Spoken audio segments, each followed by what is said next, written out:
Turn off your lights. Make sure your doors and windows are locked.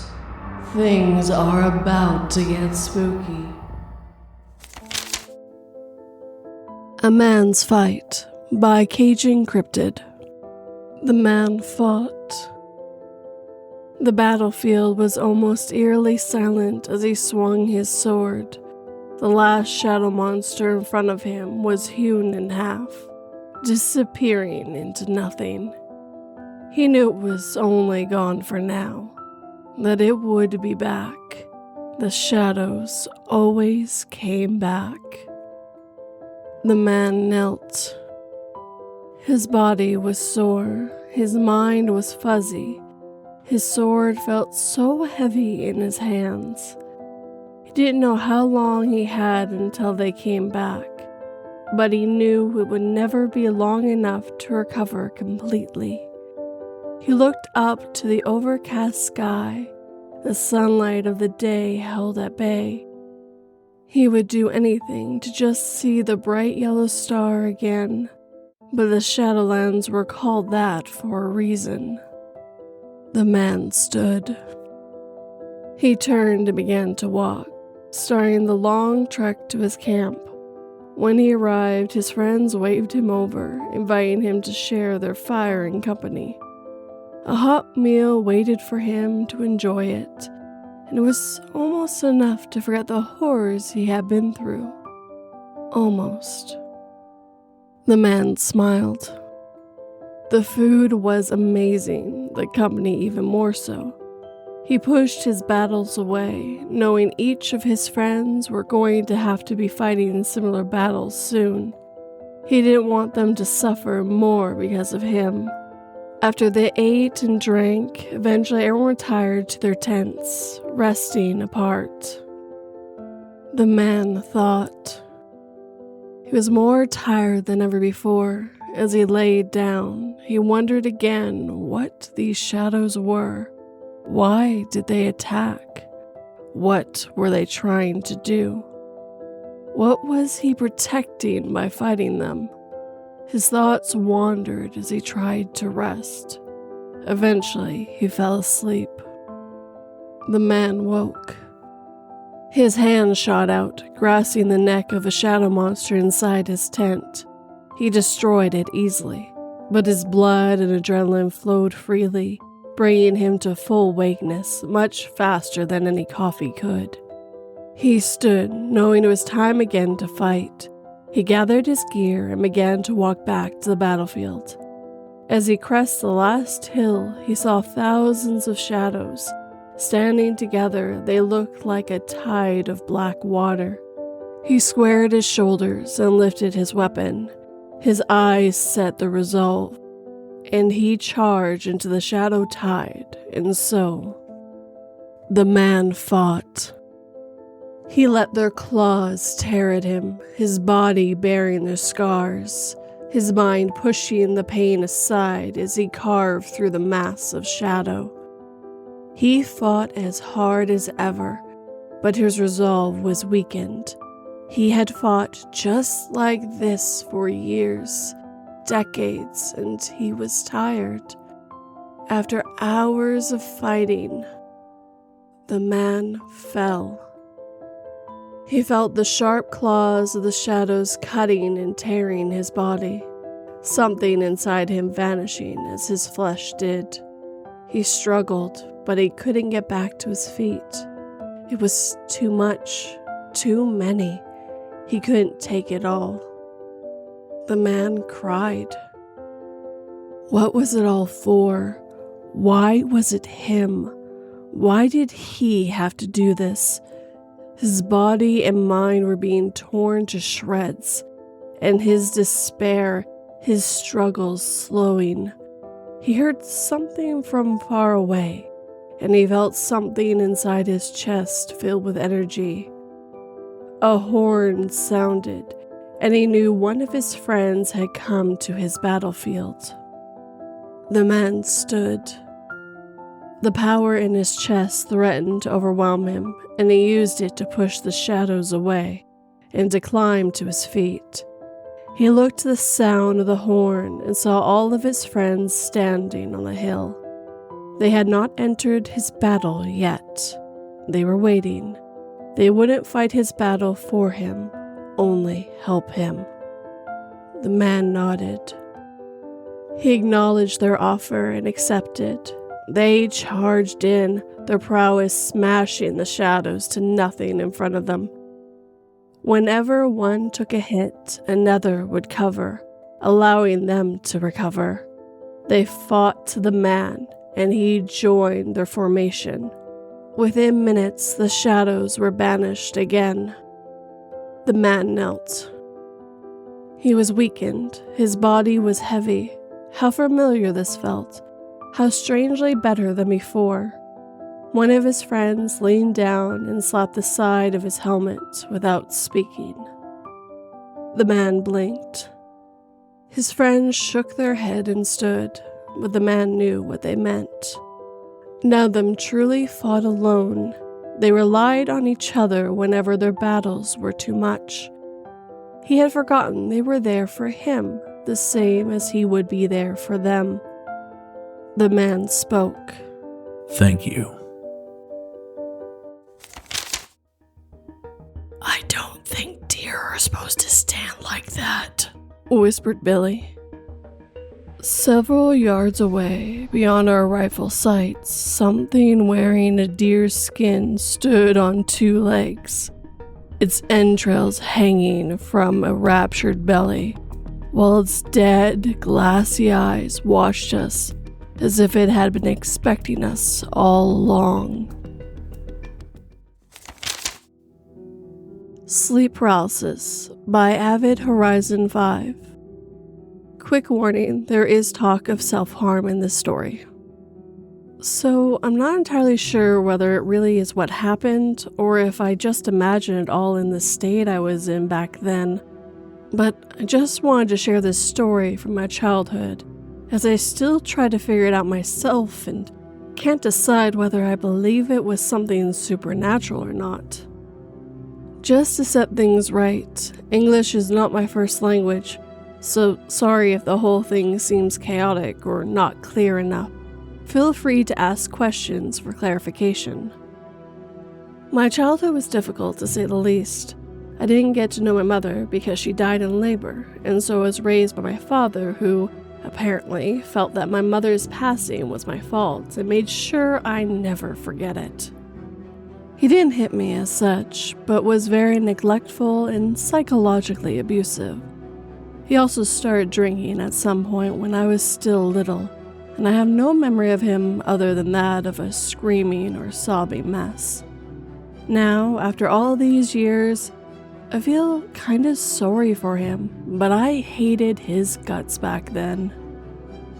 If you're wondering how it could last without any child support intervention, just remember it was 20 years ago in Eastern European village, and that was nothing uncommon. Anyway, father's addiction got him dead when I was 12. It was winter and he got drunk, he passed out in a ditch and froze to death. My grandma, his mother, who lived not too far away, took me in.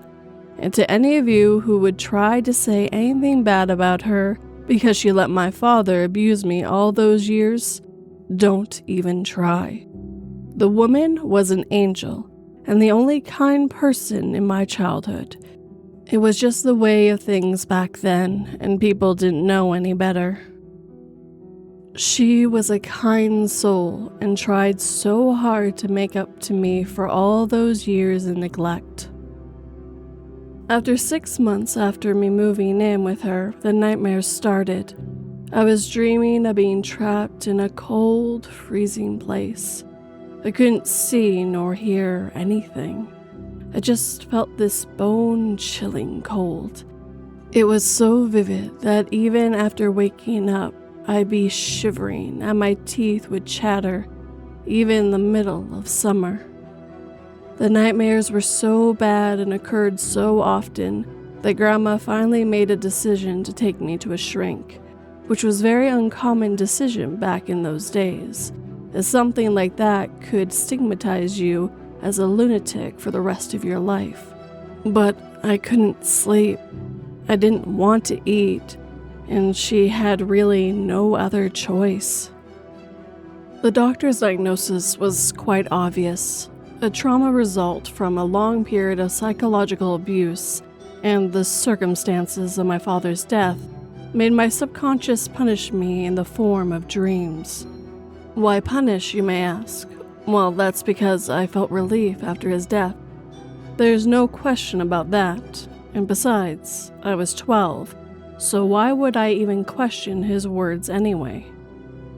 He told my grandma to bring me in regular for therapy to work on the trauma, and so she did.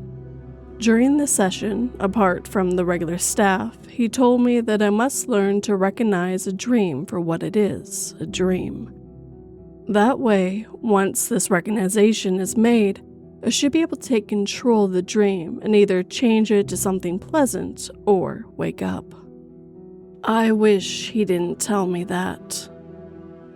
I'll not pretend to know if that's actually what made matters worse, as I have no clue about it. I just know that once I started to turn the theory into practice, that things escalated. I learned to recognize the dream quite fast. The second part, though, was beyond my capabilities. I couldn't change shit. I couldn't force myself to wake up. And so I was stuck in this darkness, freezing, knowing I was dreaming, but utterly unable to do anything about it. And the knowledge that it was just a dream somehow made it all worse. I felt trapped, helpless, and scared as hell. And what's worse, I couldn't go back to the factory settings. So now every nightmare was far, far worse. And if only it had stopped there. Gradually the nightmares turned into sleep paralysis episodes. I was no longer in a dark, cold emptiness. Every now and then I'd wake up, or as if I woke up. And here's the thing, the lines started to be more and more difficult to recognize. And I was in my room, in my bed, completely immobilized. I stare at the ceiling for what felt like hours, unable to move a muscle. And the cold was still there. The chill in the air that felt so heavy, so tangible that it was almost suffocating me. And it wasn't even the end of it. It got gradually worse. Each episode was worse than the other. They would feel longer. Sometimes my lungs refused to take a breath, and I lie there in pure panic as I felt the pain in my muscles contorting for the lack of oxygen, and yet I had no control on any part of my body. I know it couldn't last long, but it felt like eternity. On a side note, and I'm putting it here purely for my own sake to keep sanity, writing this down has me reliving this moment, and I need some distraction for a while. So that's why I couldn't finish watching Deadpool. You know, the one scene when they put him in the device and set the oxygen input to make him suffocate? Yeah, that's how it felt. Didn't get any superpowers though. Anyway, back to the grim shit. At some point, I started to sense a presence in the room during the episodes. You know the feeling of being observed? You can't point a finger as to who or from where, but you just know that you're being watched. I felt that there was someone or something in the room with me during each episode. The presence, and I can't explain how I knew that, was malicious.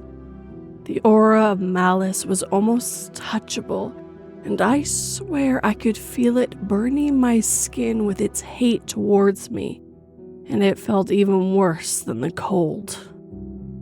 I tried to talk about it to the shrink, but he had no ready answers, apart from finding the source of my problems and working through them. and that obviously took time. And I didn't have time. Every day felt bleak to me. I spent whole days just lying in bed doing nothing. I could see Grandma crying when she thought I didn't see her, and knowing that it was because of me made me feel even worse. She was the only thing keeping me from ending my suffering then and there. I'd do it without a moment's pause if it weren't for her. The episodes were getting more frequent and more terrifying. At some point, I started seeing a dark silhouette at the foot of my bed. I could only see it from the peripherals of my vision, as my eyes were always permanently glued to the ceiling, and I couldn't recognize it. I only knew that it wasn't Grandma. Then the thing, and I'll keep calling it a thing for the sake of consistency. Also, silhouette is a terribly complicated word. Started to get closer and closer. One night I was woken up, well, not exactly woken up, as I still couldn't move, but a great weight pressed on my chest. The thing, whatever it was sitting on me. I still couldn't get a good look at it, but in my mind I was screaming and crying. I felt as if my mind was about to be shattered. I didn't know how I could not completely lose my mind back then. It was the worst experience in my life. The thing reached out and grabbed my neck. Its fingers were rough and so very cold. And then I smelled it. One thing I didn't tell you about my father. He was a drunk, yes, but he was very careful in picking his poison. He would drink only a kind of peppermint schnapps that had this distinctive smell to it. And that's exactly what I smelled on the thing that was suffocating me. After what seemed like hours, I regained some measure of control, and I started to scream at the top of my lungs. As always, the thing disappeared immediately. I could still feel the cold, but I could move again, and more importantly, I could breathe. Grandma came in and she hugged me, trying to comfort me. We spent the rest of the night praying, and I finally fell asleep around dawn. The episodes were many, and there were many things I could write about it, but I just don't want to go back to it. I just wanted to give you a general idea of what I went through. The story is long enough as it is. So my life was a nightmare, and I wasn't happy, yet God, or whatever force rules the universe, was not done with me. My grandma got sick. She was diagnosed with stage 4 cancer and died 8 months after that. I was left alone. The child support agency brought me to a temporary facility. At this point, alone and still suffering from the paralysis, I'd end myself if I had a chance. But they knew that, and so kept monitoring me very closely. A couple months after, my shrink told me that he wanted to have me transferred to a foster home. It was a huge farm, and the family that owned it was very kind and took care of 3 other orphans already.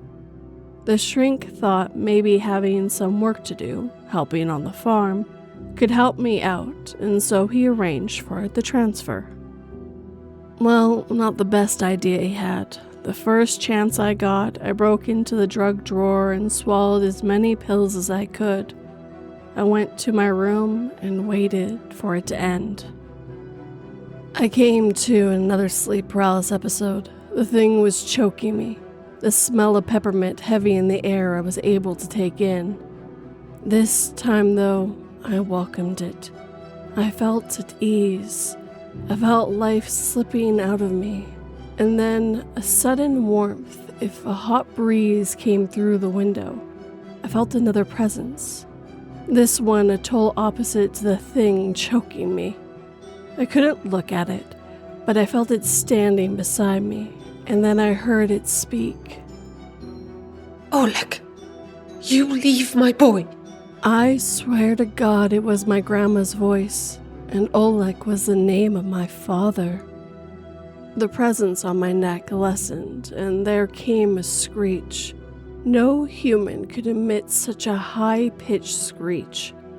But then, the weight on my chest simply disappeared, and the cold was no more. I felt a hand brush through my hair. It's all right now. I was about to reply, but suddenly there was something forcing itself on my mouth. I vomited, and then again and again. When I opened my eyes, there were people around me. I was lying on the floor, and a paramedic was shining a lantern in my eyes. They took me to a hospital where I spent a couple of days recovering. And ever since that time, I have never experienced a sleep paralysis episode. Now that I'm over 30, I don't know what to think about it. It all seems so real back then. I like to think of myself as a rational person. I even came up with a theory that would explain why the episode stopped. Maybe when I was out and my heart stopped, I know it did, the doctors told me.